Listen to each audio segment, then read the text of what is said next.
So I was lucky enough to go on a group ride with GFNY. I took part with their Grupo Sportivo in the C group, and it was just a really fun ride. And I have a camera combination light on my bike all the time, so the ride was filmed and I've edited it down because it was probably about 5 or 6 hours long, just to include some of my favorite clips, and I thought I'd play this for you guys here. It was really a great ride. For those who don't know GFNY, it stands for Grand Fondo New York, and it's just a fantastic race. It's very well run, very well organized, and a really fun time. I've done it a couple of times already. I'm scheduled to do it again this year.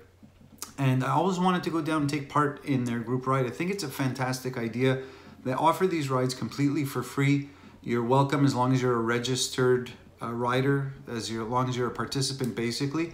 You're welcome to join them in their rides. And the rides, from my understanding, get progressively more challenging as you get closer to the date. So the day before the ride, I actually did the tour of the Bat and Kill, which is a really challenging ride in of itself, and I'll be doing a separate video on that. And then I drove down to Fort Lee, New Jersey. Immediately after Bat and Kill, jumped in the van and got a hotel, and then the next morning up and at 'em again. So I opted to join the C group because I think B would have been a real stretch for me the day after Bat and Kill.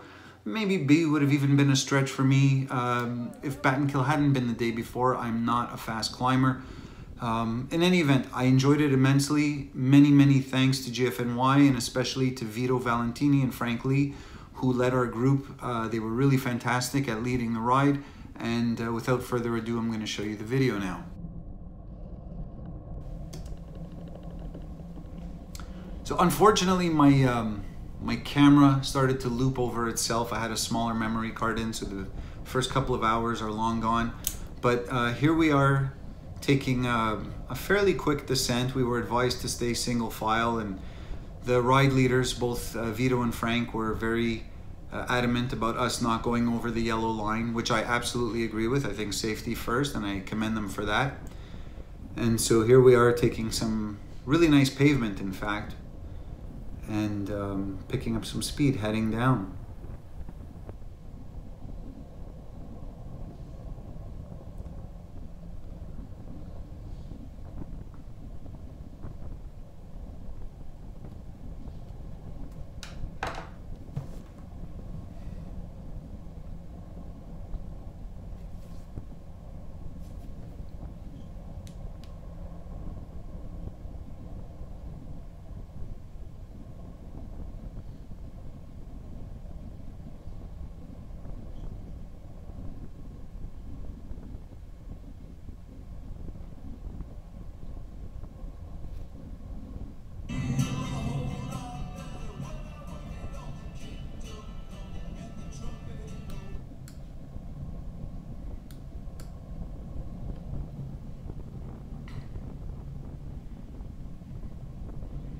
So you can see the couple of riders up ahead of me have got lights on the rear of their bike.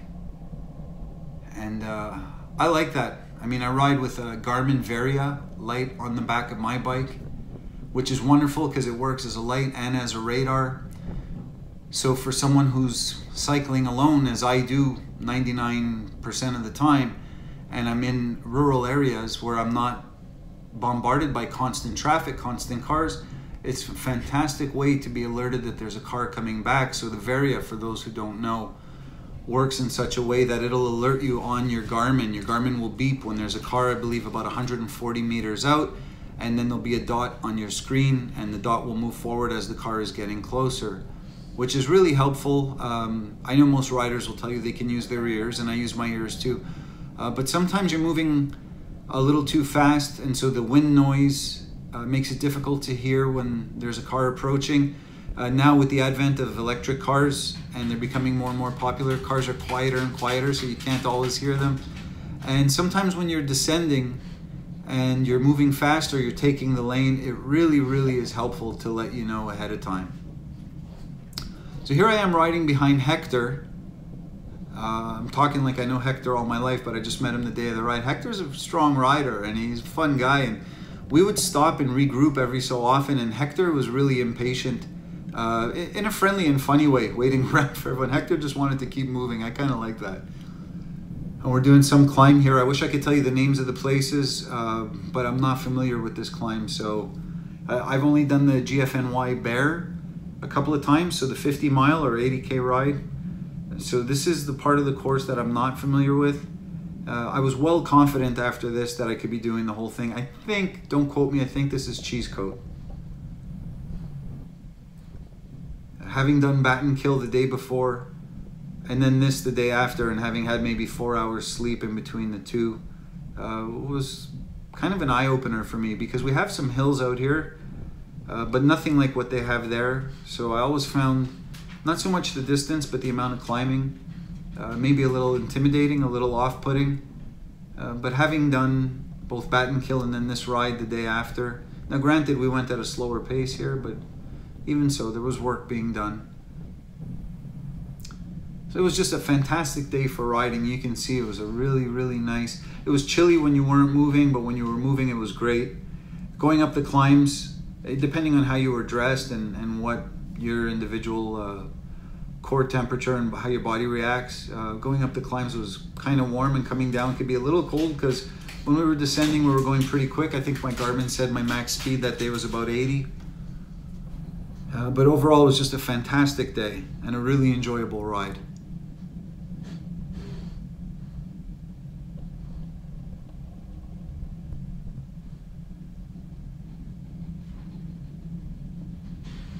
Little production there for you, some video editing.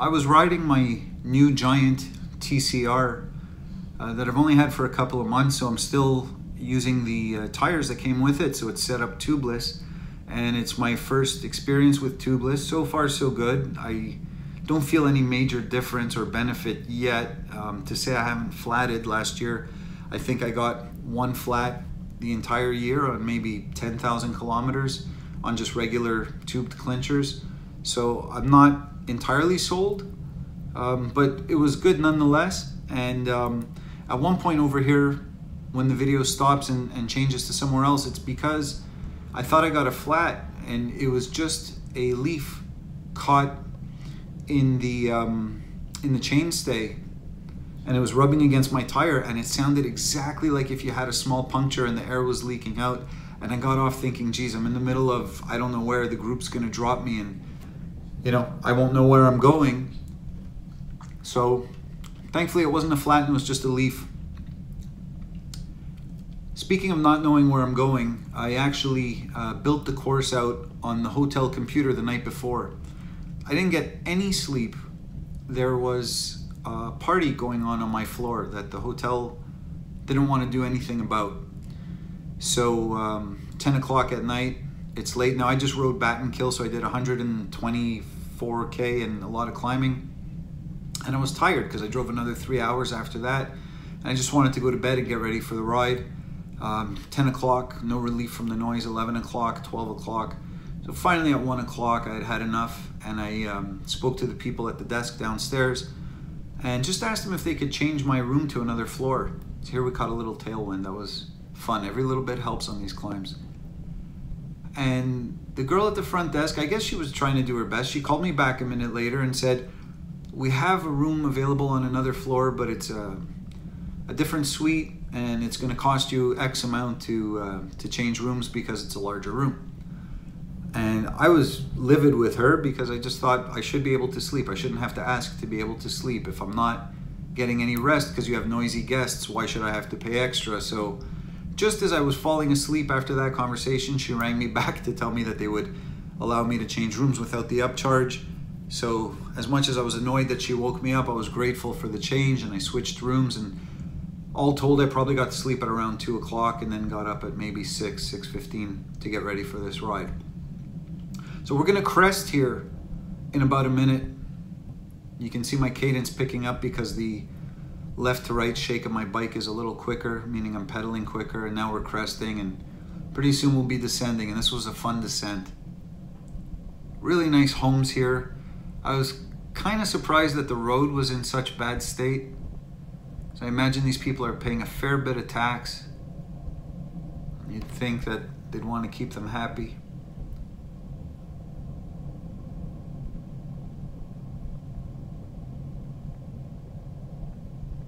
Really nice. I only got to enjoy these views afterwards when I was watching the video, because when you're descending and you're moving at speed, you're really just watching your line, and of course you're looking for cars and maybe a loose dog or a kid running into the road. So you're trying to just be situationally aware. It doesn't really allow you to kind of soak in the environment you're in. Very often if you travel to cycle, I don't know how it is for other people, but I only get to enjoy the ambiance or the scenery after the fact, because when I'm riding, I pretty much see what's immediately in front of me, and then I'm looking down the road. So I'm kind of laser pointing with my eyes and trying to be situationally aware, but tuning everything out otherwise. So here we are just regrouping, and they were explaining to us that we're gonna just head up the road a little bit. Here's a kid that started to jump on our ride, and I was encouraging him to go with us. And I had mixed feelings about it because he didn't have a helmet, so if something would have happened to him, I would have felt bad. And he was keeping up with us for a bit, and then I guess he got bored with what we were doing. So we just did this little climb over here, and then I think we headed over to David's Bagels, which was a good stop. And Frank Lee was really good about pointing out to people, you know, don't eat that whole bagel at once because it'll just sit in your stomach like a rock. And I learned that the hard way a number of years ago, so I thought it was great that he was making people aware. So here we are at David's Bagels, and we stopped for a little break. That bike that you just saw, this tall guy and that Specialized, or S-Works I should say, there's a funny story there. So here Frank and Vito are talking to us about what the next stage of our ride is going to be. While we're heading out here, I'll tell you real quick, that guy parked his bike next to mine when we had a bathroom break earlier. And when I came out to grab my bike, I didn't realize he overlapped his wheel to my wheel. So as I'm taking out my bike, I inadvertently knocked his bike over. And his bike looks like it's showroom quality. Like it looks like he just bought it the day before. And for those who don't know, S-Works is like the high end of Specialized, so they're definitely expensive bikes. And his bike fell over, and he's a very tall guy, so his seat probably comes up almost to my chest. Watching it fall was like watching a tree, you know, like a mature tree come down.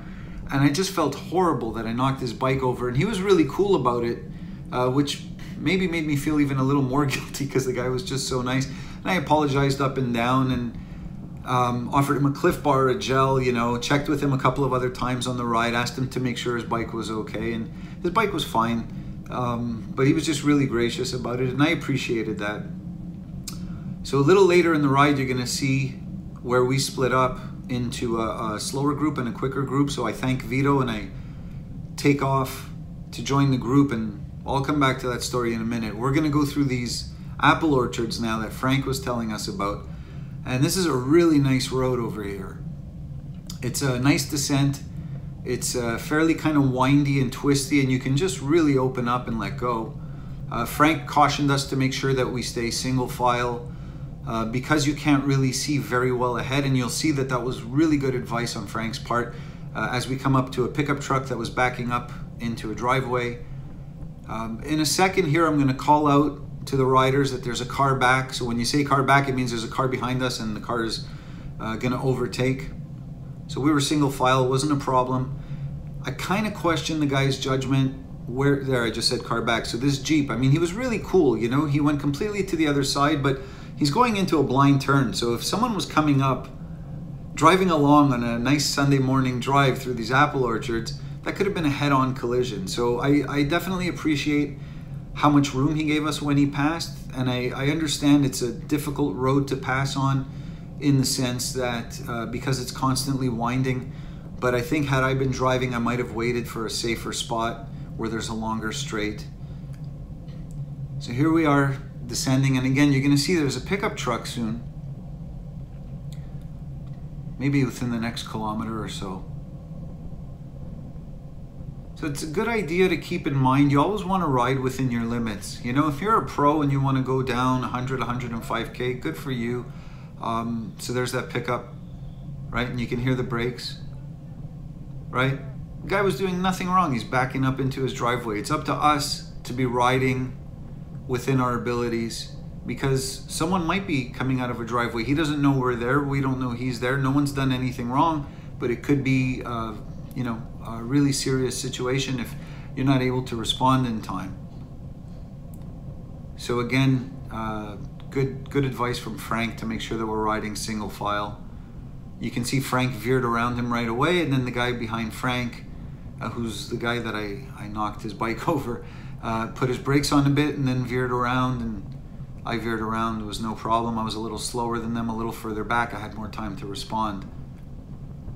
And now we're just really enjoying these twisty roads. Now we're really opening up. This was just wonderful.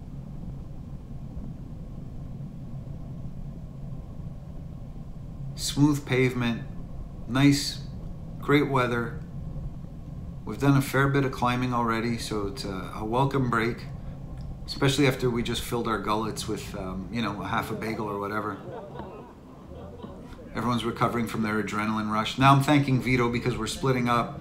So it was a pleasure to meet Vito. You know, I had spoken to him online on and off the last couple of years. Now I'm chasing to catch up to my group.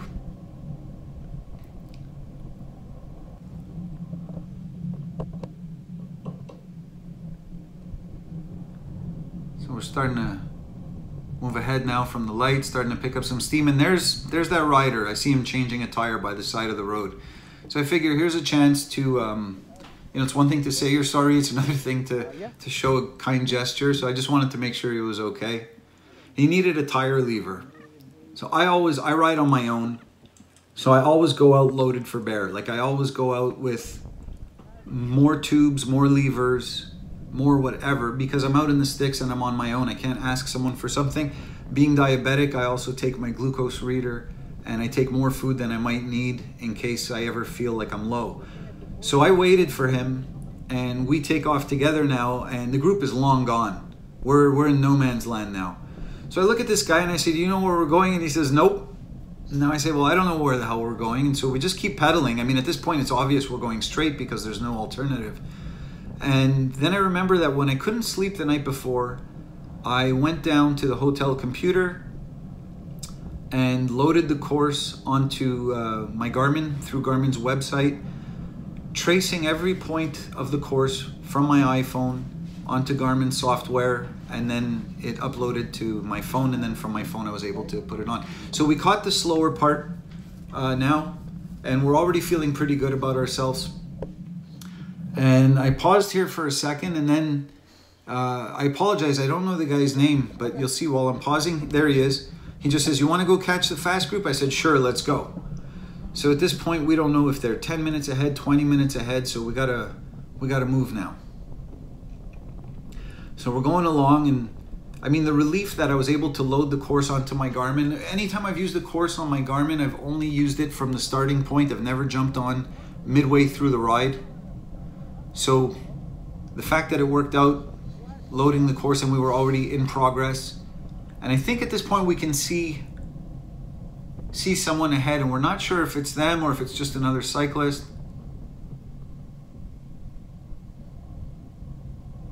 Yeah, there you go. So we can see the group up ahead, and now we're feeling pretty pleased with ourselves.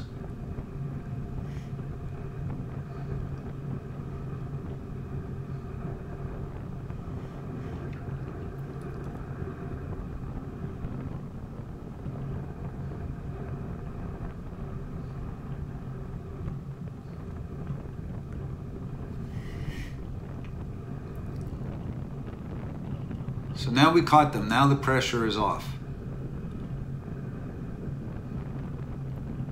Now I didn't realize that we were going to be stopping so frequently and waiting to regroup. I thought this was a drop ride, so I didn't think the ride would take as long as it did. And at this point, I'm watching the clock, especially when we separated from the group, because I had tickets to a concert in New Jersey that night. And at this point, it's looking like if I don't know where I'm going and we have to start experimenting on how to get back, and then I've got to load my stuff into the van and then find my hotel and hopefully have time for a shower after all of this. He's telling the guy how we caught up. So I felt really good to do something nice for this guy. No one else stopped for him. I'm sure a lot of people didn't see what happened, and then the others who did probably just figured, hey, it'll work itself out, as it did. But it felt good to just kind of pay it forward. I think it's good karma as a rider to help out another rider. I always stop and ask people when I'm out riding on my own if they're okay, if I see them stopped. More often than not, they're fine, and they're just checking. So here's this kid. We saw this kid. I think we're on 9 West now. And he was young. He looked like he was 12 or 13, and he was hammering pretty good for a little guy.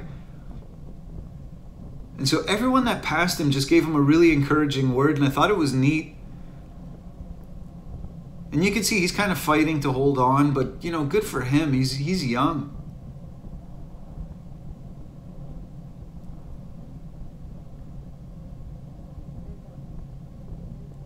Really cool kid, you know? And he looked pro. He had his kit on, he was flying down 9 West. So the guy in front of me has a Garmin Varia, actually. If you take a look, you'll see that little red blinking light. I didn't bring my Varia on the ride because I figured, or actually no, I did have it on that ride. I didn't use it the day before on Battenkill because I figured in the middle of a Grand Fondo with not much traffic, who needs it? There's Hector again up front. Hector's slippery, man. If you take your eyes off him, you can lose him. He'll end up down the road.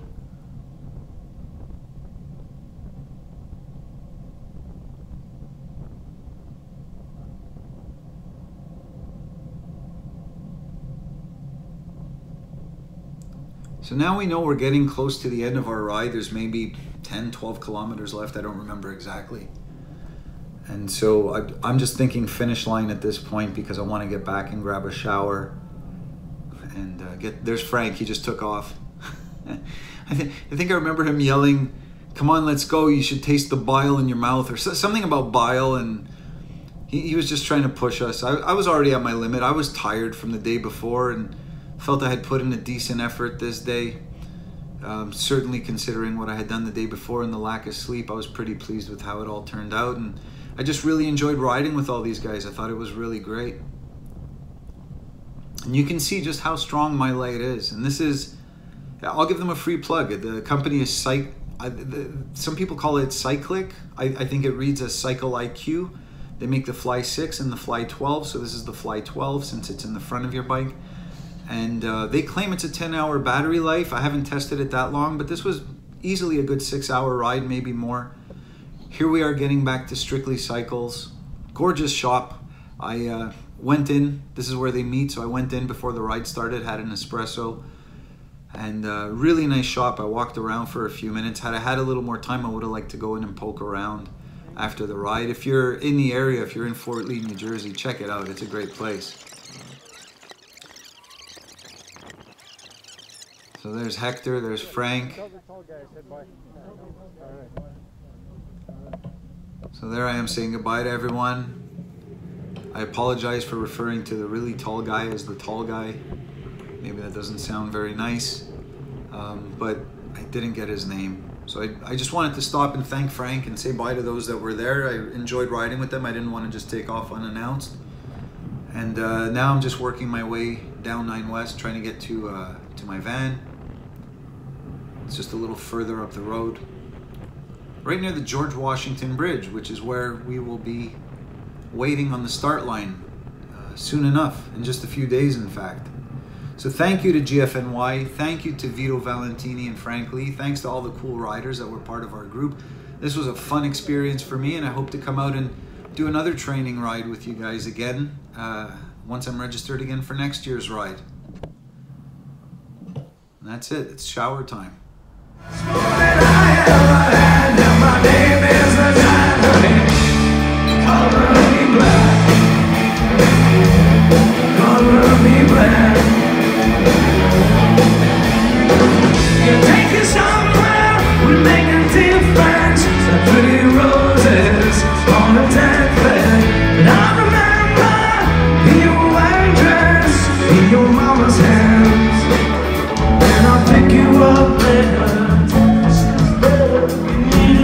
Shelter.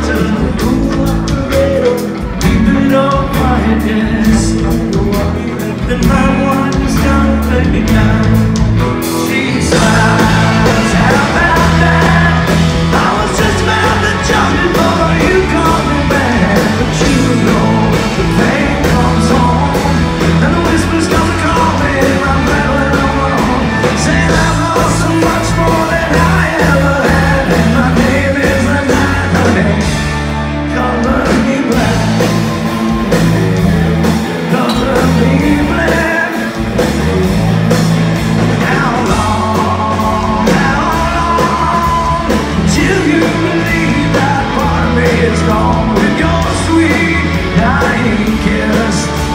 I used to feel the same until I let the darkness in, and it cost me nothing, baby, nothing more than this, nothing more than this useless heart in my chest. Nothing that I needed, nothing I regret, nothing that I needed, and I do it all